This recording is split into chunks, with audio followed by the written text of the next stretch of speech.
الحمد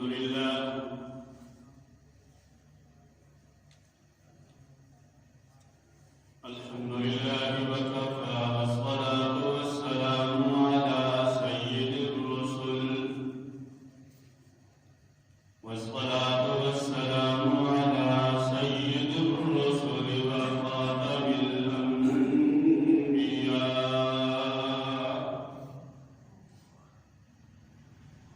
محمد المصطفى وأحمد المجتبى وعلى آله وأصحابه نجوم الهدى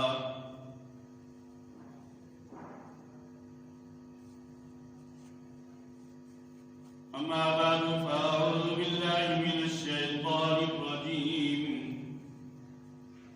بسم الله الرحمن الرحيم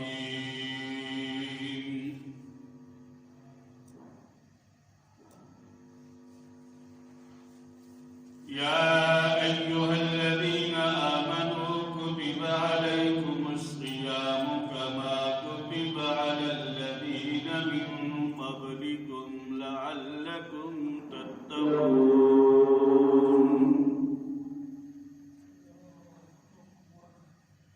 وقال الله تبارك وتعالى في مقام آخر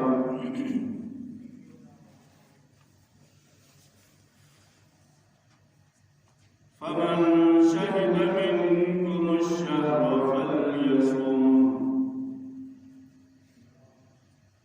قال النبي صلى الله عليه وسلم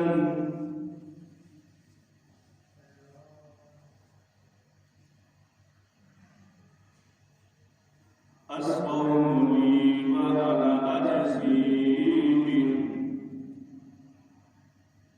قال النبي صلى الله عليه وسلم من صام رمضان إيمانا واحتسابا غفر له ما تقدم من ذنبه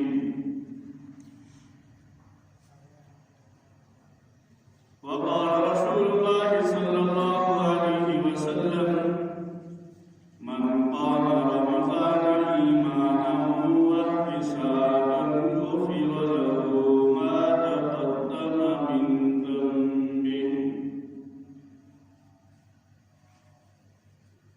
أو كما قال عليه الصلاة والسلام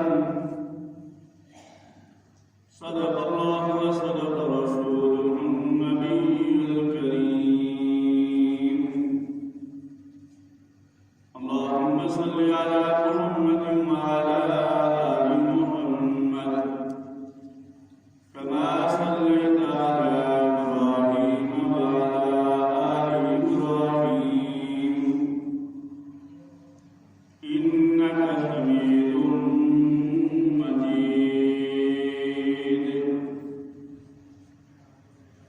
اللهم بارك على محمد وعلى آل محمد كما باركت على إبراهيم وعلى آل إبراهيم إنك حميد مجيد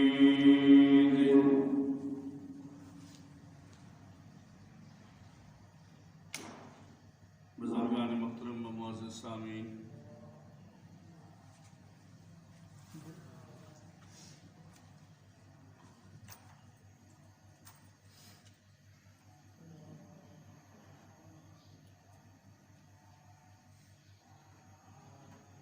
شعبان کا مہینہ چل رہا ہے۔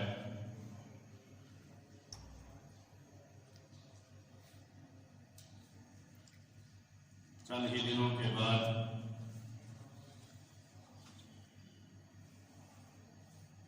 رمضان المبارک کا بابرکت مہینہ شروع ہونے والا ہے۔ گزشتہ جمعہ میں ماہ رمضان کے فضائل، اس کی عظمتوں اور رفتوں کو بیان کیا گیا تھا۔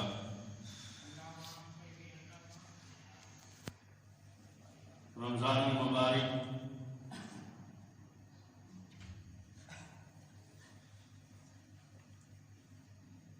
کے اندر دو عبادات اللہ رب العزت نے رمضان المبارک کی وجہ سے ہمیں عطا فرمائی۔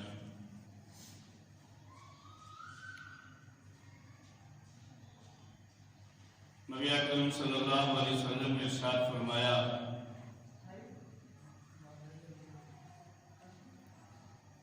کہ اللہ رب العزت نے رمضان کے دنوں کے روزے کو فرض فرمایا ہے۔ وَسَنَنْتُ لَكُمْ قِيَامَ لَيْلِهِ، اور رمضان کی راتوں کو قیام کرنا میں نے تمہارے لیے سنت قرار دیا۔ گویا کہ یہ دو عبادات ایسی ہیں جو باقی مہینوں کے اندر نہیں ہیں۔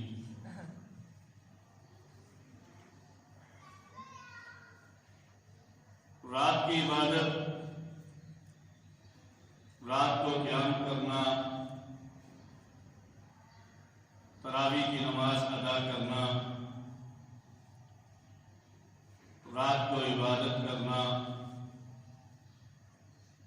اسے نبی اکرم صلی اللہ علیہ وسلم نے سنت قرار دیا ہے۔ اور ایک عبادت جسے تراویح کی نماز کہتے ہیں، رمضان میں ایسی رکھی ہے جو پورا سال نہیں ہے۔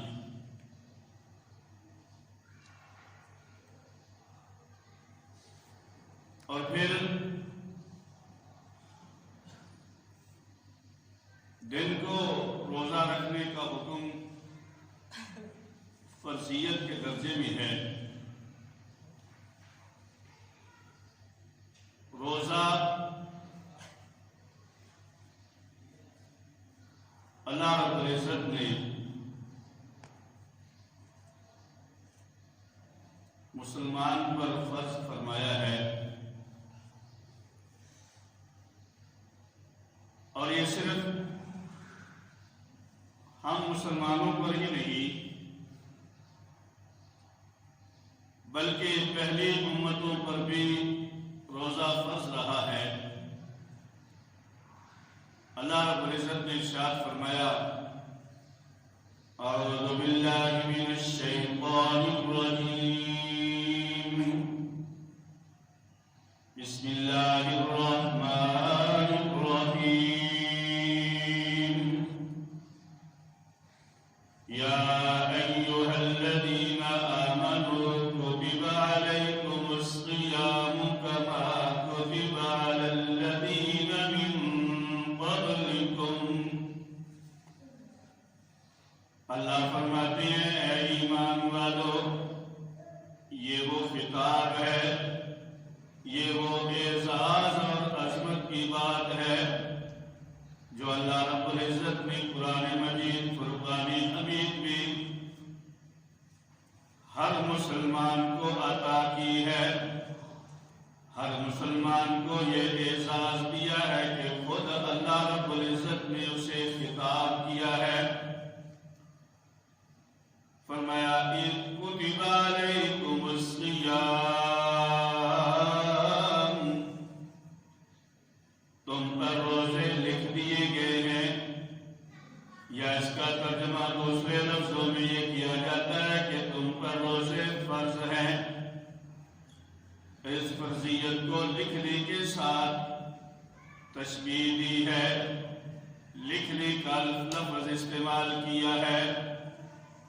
جیسے لکھی ہوئی بات پکی اور مضبوط ہو جاتی ہے، اسے کوئی روک نہیں سکتا، اس کا کوئی انکار نہیں کر سکتا، تو اللہ نے بھی فرمایا کہ نماز اور روزے تم پر فرض کر دیے گئے ہیں، اور فرض بھی ایسے کیے ہیں کہ تم پر لکھ دیے گئے ہیں۔ گویا کہ اللہ رب العزت نے روزوں کی فرضیت کو بڑی مضبوطی کے ساتھ بیان کیا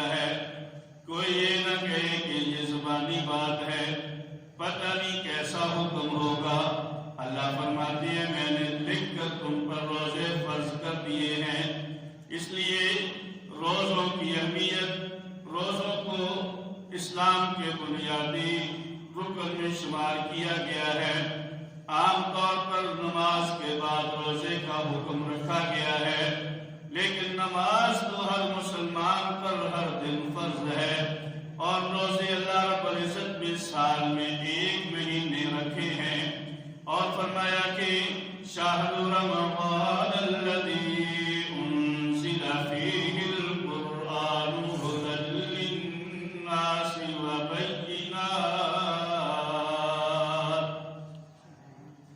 اللہ فرماتے ہیں کہ رمضان کا مہینہ ایسا مہینہ ہے جس میں قرآن کو نازل کیا گیا ہے۔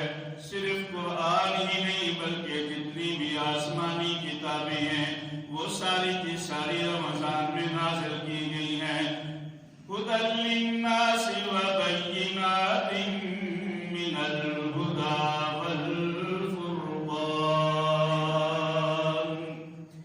یہ قرآن کی عظمت ہے کہ قرآن لوگوں کی ہدایت کے لیے ہے، اور یہ کھلی دلیلیں ہیں۔ اللہ فرماتے ہیں فمن شہد منکم الشہر فلیصمہ، جو اس مہینے کے اندر زندہ ہو، موجود ہو، صاحب ایمان ہو، اسے کوئی عذر شرعی موجود نہ ہو تو اس پر روزہ اس مہینے کا فرض کیا ہے۔ پہلے لوگوں پر بھی روزے فرض تھے۔ اللہ نے فرمایا کہ تمہیں پریشان ہونے کی ضرورت نہیں ہے کہ یہ روزہ صرف تم پر فرض نہیں کیا گیا، بلکہ پہلے لوگوں پر بھی روزہ فرض تھا، بلکہ پہلے لوگوں سے ہمارے روزوں کے اندر بہت آسانیاں رکھی گئی ہیں، بہت وقت بھی مختصر کیا گیا ہے، بہت آسانیاں رکھی گئی ہیں۔ اللہ فرماتے ہیں کما کتب علی الذین من قبلکم لعلکم تتقون۔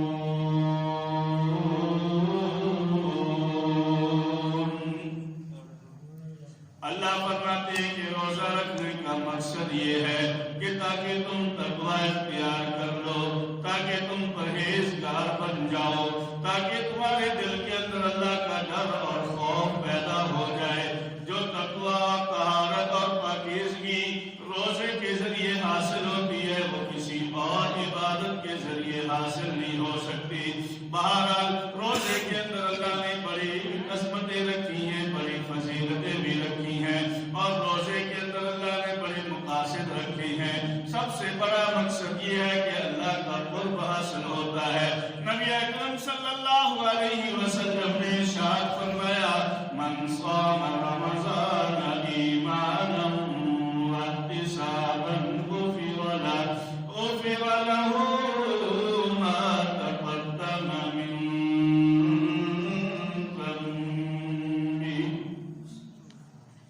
اللہ کے پیغمبر علیہ السلام نے ارشاد فرمایا جو لوگ رمضان کے روزے ایمان کے ساتھ اور اخلاص کے ساتھ اور اللہ سے ثواب کی امید رکھتے ہوئے رکھے گا، اللہ کے پیغمبر علیہ السلام نے ارشاد فرمایا غفر له ما تقدم من ذنبه، اللہ روزہ رکھنے والے کے پچھلے سارے گناہوں کو معاف فرما دے گا۔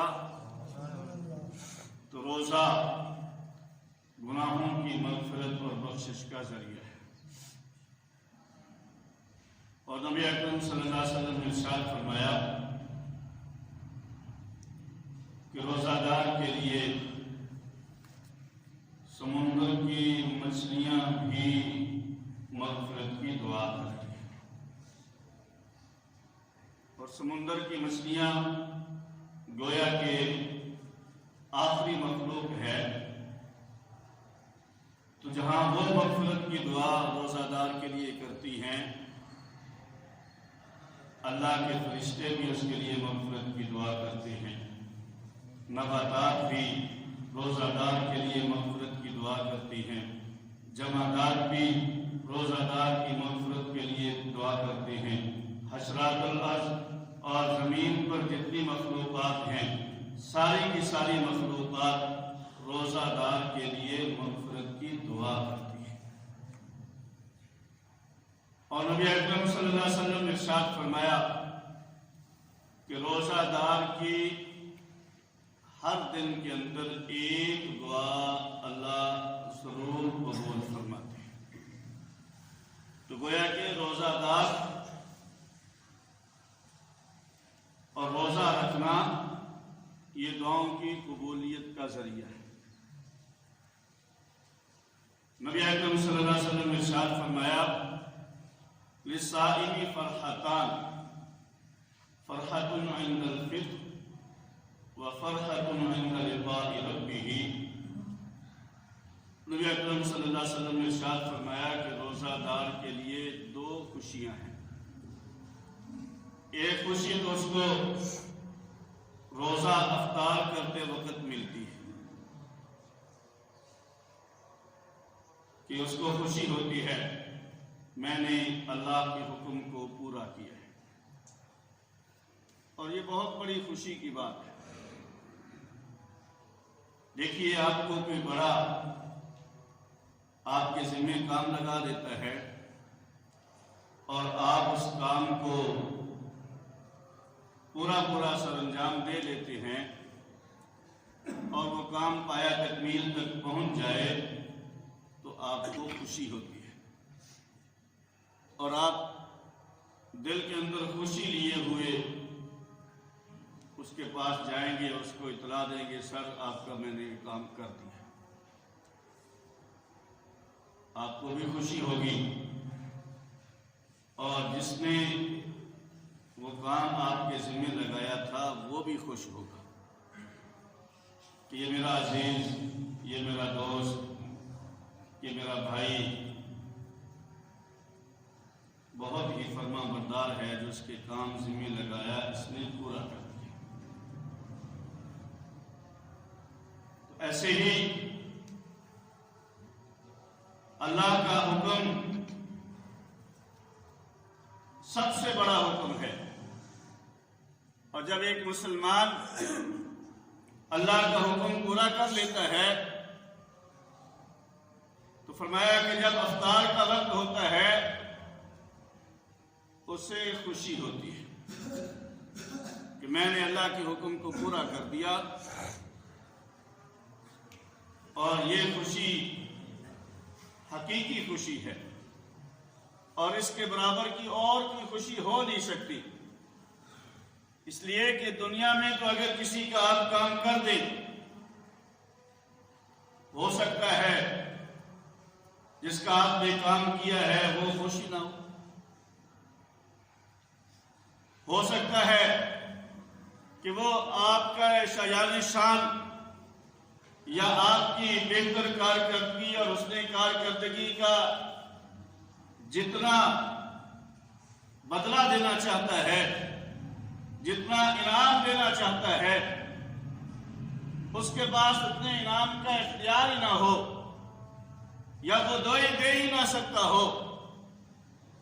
لیکن یہاں جس کا حکم ہم نے پورا کیا ہے وہ تو احکم الحاکمین ہے، وہ تو شہنشاہوں کا شہنشاہ ہے، وہ تو بادشاہوں کا بادشاہ ہے، اس کے تو خزانے لامحدود ہیں، اور وہ اپنے جس بندے پر خوش ہوتا ہے اس کو پھر اتنا نوازتا ہے کہ وہ صرف خود خوش نہیں ہوتا بلکہ ساری مخلوق کو اس سے خوش کر دیتا ہے، ساری مخلوق کو اس کی تعریف میں لگا دیتا ہے، ساری مخلوق کو اس کے پیار میں لگا دیتا ہے، وہ خود بھی اس کے ساتھ پیار کرتا ہے اور ساری مخلوق بھی اس کے ساتھ پیار کرتی ہے۔ تو جس نے 12 گھنٹے یا 14 گھنٹے کا روزہ رکھا ہو تو واقعتاً اسے جو خوشی افطار کے وقت ہوتی ہے وہ بہت بڑی خوشی ہوتی ہے۔ تو نبی اکرم صلی اللہ علیہ وسلم نے ارشاد فرمایا کہ روزہ دار کو دو خوشیاں حاصل ہوتی ہیں۔ ایک خوشی تو اس کو اس دنیا کے اندر نقد اللہ دے رہا ہے کہ وہ خوش ہو رہا ہے کہ میں نے اللہ کا حکم پورا کر دیا ہے افطار کے وقت، اور دوسرا فرمایا کہ اس کو خوشی ہوگی جب وہ اللہ سے ملاقات کرے گا، جب وہ اللہ کے دربار میں حاضر ہوگا، اور جب اللہ اس کے لیے اپنی رضا کا اعلان کرے گا، اور جب اللہ اپنی خوشی کا اظہار کرے گا اور ساری مخلوقات کے سامنے کرے گا، ساری انسانیت کے سامنے کرے گا، اور اللہ فرمائے گا، اللہ نے خود فرمایا ہے، نبی اکرم صلی اللہ علیہ وسلم نے ارشاد فرمایا، اللہ فرماتے ہیں کہ یہ میرا بندہ ہے، اس نے اپنی شہوات کو، اپنی خواہشات کو، اپنی مرضیات کو، اپنے کھانے اور پینے کو میری وجہ سے جو ہے وہ روکا تھا، یہ میری وجہ سے خواہشات سے دور رہا تھا، یہ میری وجہ سے کھانے سے روکا رہا تھا، یہ میری وجہ سے پینے سے اپنے آپ کو اس نے روکے رکھا تھا، اس نے یہ سارا کچھ میرے لیے کیا تھا۔ اللہ فرماتے ہیں تو پھر الصوم لی وانا اجزی بہ، روزہ اس نے میرے لیے رکھا تھا، میری خوشی کے لیے رکھا تھا، میں آج اس سے خوش ہوں اور اتنا راضی ہوں، اتنا خوش ہوں کہ آج اس کے روزے کا بدلہ میں خود عطا کروں۔ روایات میں ہے کسی اور عمل کے بارے میں یہ حکم نہیں آتا کہ اس کا بدلہ خود اللہ دے گا، دینے والی ذات تو اللہ کی ہے، لیکن وہ دلائے گا فرشتوں کے ذریعے۔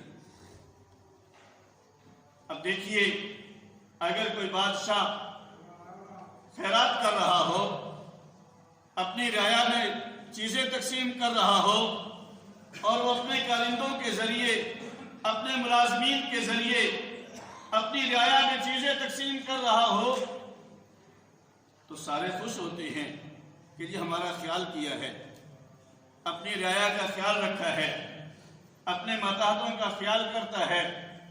لیکن اگر کوئی ایسا خاص ہو، سب کو اس کے کارندے دے رہے ہوں، اور وہ اپنے مقرب کو اور اپنے خاص بندے سے کہے کہ نہیں بھئی اس کو تم نہ دو، اس کو میں دوں،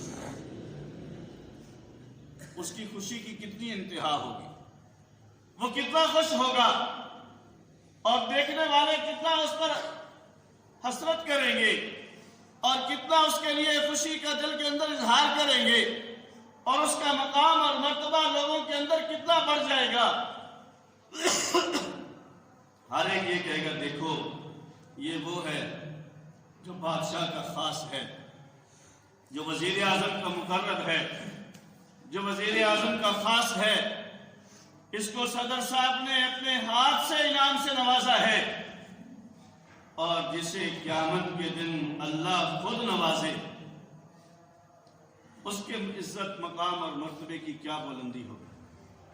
اور خود اللہ فرمائے الصوم لی وانا اجزی بہ، قیامت کے دن جب ہم اللہ کے دربار میں حاضر ہوں گے، نمازی بھی آئیں گے، حاجی بھی آئیں گے، ذاکر بھی آئیں گے، تلاوت کرنے والے بھی آئیں گے، شب بیدار بھی آئیں گے، ذکر اذکار کرنے والے بھی آئیں گے، اللہ کے راستے میں صدقہ خیرات کرنے والے بھی آئیں گے۔ اللہ سب کو اپنے جو ہے وہ فرشتوں کے ذریعے ثواب عطا کرے گا، اور کتنا ثواب ہوگا۔ اللہ فرماتے ہیں کہ کسی کو ایک نیکی کے بدلے میں 10 نیکیاں ملیں گی، کسی کو 700 گنا تک ثواب ملے گا۔ لیکن روزہ دار جب آئے گا، روزہ دار کو میں عطا کروں گا، اور اللہ جسے عطا کرے گا اللہ اسے بغیر حساب کے عطا کرے گا، اللہ اس کو بے بہا عطا کرے گا، اللہ اس کی جھولیاں دامن بھر دے گا، وہ گن گن کر نہیں دے گا بلکہ اپنی ذات کے لحاظ سے بے بہا عطا کرے گا۔ تو فرشتے، اللہ فرشتوں کے ذریعے روزہ دار کو ثواب نہیں دیا جائے گا، بلکہ اللہ فرماتے وَأَنَا أَجْزِي بِهِ، میں خود اس کو اس کا بدلہ عطا کروں گا، اس لیے کہ اس نے خواہشات کو اور کھانے پینے کو میری وجہ سے اپنے آپ سے دور رکھا تھا، آج میں خود اس کو ثواب عطا کروں گا۔ ایک دوسرا لفظ اس کا علماء نے یہ دیا ہے، اللہ فرماتے ہیں الصوم لی وانا اجزی بہ، روزہ میرے لیے ہے اور میں خود اس جزا ہوں۔ اور حضرت ابو سفیان ابن عیینہ رحمۃ اللہ علیہ ایک بہت بڑے بزرگ ہیں، وہ فرماتے ہیں کہ قیامت کے دن ایک بندے کو اللہ کے دربار میں لایا جائے گا، اس کے پاس نیکیاں ہوں گی لیکن ساتھ ہی دوسروں کے حقوق بھی ہوں گے۔ یاد رکھیں، دوسروں کے حقوق کا معاملہ بڑا اہم ہے۔ آج تو ہم آنکھیں بند کر لیتے ہیں، چلو ٹھیک ہے جی، مجھ سے کون پوچھے گا۔ کسی سے 5000 روپیہ ادھار لے لیا اور پھر راستہ ہی بدل لیا، 1 لاکھ روپیہ ادھار لے لیا اور پھر شہر ہی چھوڑ گیا، یہاں تو ہم ان سے چھپ گئے۔ لیکن یاد رکھیں، قیامت کے دن نہیں چھپیں گے، قیامت کے دن نہیں بچ سکیں گے۔ روایات سے اور شریعت سے ہمیں معلوم ہوتا ہے اللہ اپنا حق تو معاف کر دے گا، لیکن بندے کا حق اللہ بھی معاف نہیں کرے گا۔ کوئی خاص ہی ہوں گے، لیکن یہاں حضرت ابو سفیان ابن عیینہ رحمۃ اللہ علیہ فرماتے ہیں کہ اللہ کے دربار میں حاضر ہوگا بندہ، نیکیاں لے کر آئے گا، اور ادھر حق لینے والے بھی آ جائیں گے۔ کسی پر ظلم کیا ہوگا، کسی کو برا بھلا کہا ہوگا، کسی کا حق مار لیا ہوگا، بہن کو حق نہیں دیا تھا بلکہ سارا ہی اپنے نام زمین کروا لی تھی، بیٹے کا حق بنتا تھا لیکن والد نے بیٹے کو حق نہیں دیا ہے، دوسرے بیٹے کے نام زمین لگوا گیا ہے، بیٹی کو کہا کہ تم تو چھوڑ دو، تمہیں تو ضرورت نہیں ہے، یہ تو تمہارے بھائی غریب ہیں۔ بھائی تو غریب ہوتے ہیں نا، اور بیٹیاں جو ہے وہ امیر ہوتی ہیں۔ ہمارے ہاں یہی ہوتا ہے، تجھے کیا ضرورت ہے، تیرے پاس اللہ نے بہت کچھ دیا ہے، یہ بھائی بیچارے غریب ہیں، یہ کمانے والے ہیں، یہ کما سکتے ہیں، تو کما بھی نہیں سکتے، اس لیے تو غریب نہیں ہے۔ ایسے ہی ہے نا ہمارے ہاں۔ یاد رکھیں، قیامت کے دن اس کا حق دینا پڑے گا۔ تو اللہ روایات میں ہے حق لینے والے آ جائیں گے۔ اب وہاں پیسے تو ہے نہیں، زمین تو ہے نہیں، قرضہ لے لیا تھا دکاندار سے، سودا لیتے رہے اور 6 سال کے بعد بھی پیسے نہیں دیے۔ اب اس کو بچت تو تھی 10 روپے کی اور آپ نے اس کا نقصان کر دیا 5000 کا، یہ جواب دینا پڑے گا۔ یہاں تو آنکھیں بند کر سکتے ہو بلی کی طرح یا کبوتر کی طرح، وہاں نہیں بند کرنے دیں گے فرشتے۔ اس لیے کسی کا جو حق ہو اس کو خوشی سے ادا کرو۔ اللہ نے اگر دیا ہے تو معاف کروانے کی نیت بھی نہ رکھو۔ اور آج کل ہمارا جو ماحول ہے، ہم زبانی تو شاید معاف کر دیتے ہیں مرنے کے بعد، لیکن دل سے مرنے کے بعد بھی بھائی کو معاف نہیں کرتا۔ لوگوں کے سامنے تو کہے گا جی میں نے معاف کر دیا، لیکن دل سے کوئی نہیں کرتا۔ جب تک دل سے معاف نہ کیا جائے اس وقت تک معاف نہیں ہوتا۔ ہمشیرہ کو آپ نے حق نہیں دیا، وہ 50 سال کے بعد بھی کہے گی کہ میرے بھائیوں نے مجھے نہیں دیا تو میں نے چھوڑ دی۔ میں نے کہا جی میں نے کیا کرنا، تم ہی رکھو۔ یہ بات کیوں کر رہی ہے؟ اس لیے کہ اس نے دل سے معاف نہیں کیا۔ تو حضرات محترم، کسی کا جو حق ہے اس کو ادا کر کے خوشی محسوس کرو، اس کو دبا کے خوشی محسوس نہ کرو۔ اگر کسی کا کوئی حق ہے وہ آپ کو یاد کرواتا ہے، آپ کے دروازے پر مانگنے کے لیے آتا ہے، یا آپ کو جب کہیں ملاقات ہوتی ہے آپ سے مطالبہ کرتا ہے، اللہ نے آپ کو دیا ہے اس کو خوشی سے ادا کرو۔ اور اگر فی الحال نہیں ہے تو اس کے ساتھ پیار اور محبت کے ساتھ پیش آ کر اس کو معذرت کرو، اور معذرت کرنے کا یہ نہیں ہے کہ معاف کروا لو، بلکہ اس کو جلدی سے جلدی ادا کرنے کا اہتمام کرو۔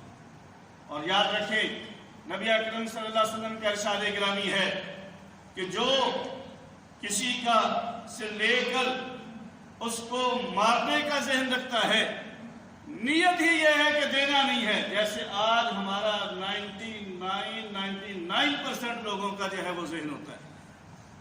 کہتے ہیں جس نے جو لے لیتا ہے کہتا ہے کہ کس نے دینا ہے کس نے دیا ہے. یہ تو حق محل میں بھی ہماری یہی بات ہوتی ہے کہ جی کس نے لینا ہے کس نے دینا, جتنا مرضی لکھیں. یہ ابھی پیچھے ایک نکاح پر میں گیا تو میں نے کہا جی اقمار کتنا لکھے, کہتے جی 5000. میں نے کہا جی دے دو اگر ابھی دینا ہے تو. وہ اس کا شاید چچا تھا عبداللہ کا, اس نے نکال کے دے دیا جی یہ دے دو. اب وہ ہمارے ہاں ماحول میں شاید لڑکیوں کو یہی بات سمجھائی جاتی ہے کہ تم نے اقمار لینا نہیں ہے واپس کر دو. حالانکہ اس کو یہ سمجھانا چاہیے کہ یہ تمہارا حق ہے یہ تم لو. اور اس کے بعد جب ایک ہی گھر ہے اس وقت خوشی سے اگر بیگم اپنے خاوند کو دیتی تو دے, لیکن اس وقت جو وہ واپس کر رہی ہے یہ ماحول کی وجہ سے کر رہی ہے کہ لوگ کیا کہیں گے, یہ میرے رشتہ دار کیا کہیں گے, یہ میرے سسرال والے کیا کہیں گے کہ اس نے 5000 اقمار لے لیا تھا. جب شریعت اسے دے رہی ہے, آپ دنیا کے اندر کوئی چھوٹی سے چھوٹی چیز بھی مفت لے سکتے ہیں؟ تو ایک عورت جو اپنا سب کچھ چھوڑ چھاڑ کے اپنے آپ کو ایک مرد کے ساتھ باندھ رہی ہے اور شریعت نے اسے اس کا حق رکھا ہے, ہم وہ حق دینے کے لیے تیار نہیں ہیں اور وہ شرم کے مارے لے نہیں سکتے. اس کو سمجھانا چاہیے بیٹا یہ آپ کا حق ہے, یہ آپ لیں. اور قرآن نے بھی یہ کہا ہے کہ وَآتُوا النِّسَاءَ صَدُقَاتِهِنَّ نِحْلًا, عورتوں کو ان کا حق یعنی مہر خوشی سے ادا کر دو. اور اگر آپ دے دیں اور پھر وہ خوشی سے آپ کو واپس کر دے تو پھر اللہ کا فرماتا ہے کہ پھر اسے کھا پی سکتے ہو, جہاں مرضی چاہو استعمال کر سکتے ہو دونوں کی رضامندی سے. لیکن اگر نیت یہ ہے کہ کس نے لینا ہے اور کس نے دینا ہے, یہ ٹھیک نہیں ہے. تو بہرحال اب اس کے جو ہے وہ رشتہ دار نے 5000 دیا, وہ واپس آ گیا, لڑکی نے نہ رکھا. اب جب جو ہے وہ نکاح رشتہ کو فیس دینے کی باری آئی تو اب وہی اس کا رشتہ دار اس کے والد کو کہتا ہے کہ یہ فیس دے دو. اس نے کہا جی پہلے تو بڑی جلدی نہ دے دیا تھا, اس لیے پتا تھا نا کہ واپس آ جائے گا, اب دے دینا, اب تجھے پتا واپس نہیں ملے گا, اب مجھے کہہ رہے. تو ذات محترم اصل میں یہ عرض کر رہا تھا کہ جس کا جو حق ہے اس کو خوشی سے ادا کر دو. یہاں ادا کر سکتے ہیں, وہاں پیسے نہیں ہوں گے, زمین نہیں ہوگی. اگر کسی وجہ سے زمین بھائیوں کے نام لگ گئی ہے اور بہنوں کو نہیں دی گئی, اب وقت ہے خوشی سے بہنوں کا حق ان کو دے دو, ورنہ آپ کے بھانجے اور آپ کے جو اس کے بعد اگلے ساری اولاد آپ کو گالیاں نکالتی رہے گی اور قیامت کے دن گریبان بھی کرے گی. قیامت کے دن آئے گا, نیکیاں لے کر آئے گا. فرمایا کہ اب اس کے پاس جو نیکیاں ہیں وہ اس کے مظالم کے بدلے میں, حقوق کے بدلے میں دے دی جائیں گی. نیکیاں ساری ختم ہو جائیں گی, ایک روزہ رہ جائے گا. اللہ فرمائے گا اس نے روزہ میرے لیے رکھا تھا, اب ان کے مظالم کے بدلے میں روزے کا ثواب نہیں دیا جائے گا. تو روزہ جنت میں داخلے کا ذریعہ بنے گا. اللہ فرمائے گا کہ اس نے روزہ میرے لیے رکھا تھا, آج روزے کا ثواب دوسرے مظالم کو نہیں دیا جائے گا, حق والوں کو نہیں دیا جائے گا, بلکہ ان حق والوں کا حق میں رب خود ادا کرتا ہوں اور روزے کی وجہ سے اس کو جنت میں داخل کر دیا جائے. اور یہ بات آپ نے بڑی مشہور ہے اور سنی ہوئی ہے. جنت کے اندر ایک دروازہ ہے جس کا نام ریان ہے. ریان کا معنی ہوتا ہے سیراب کرنے والا. لا يدخلون الا الصائمون.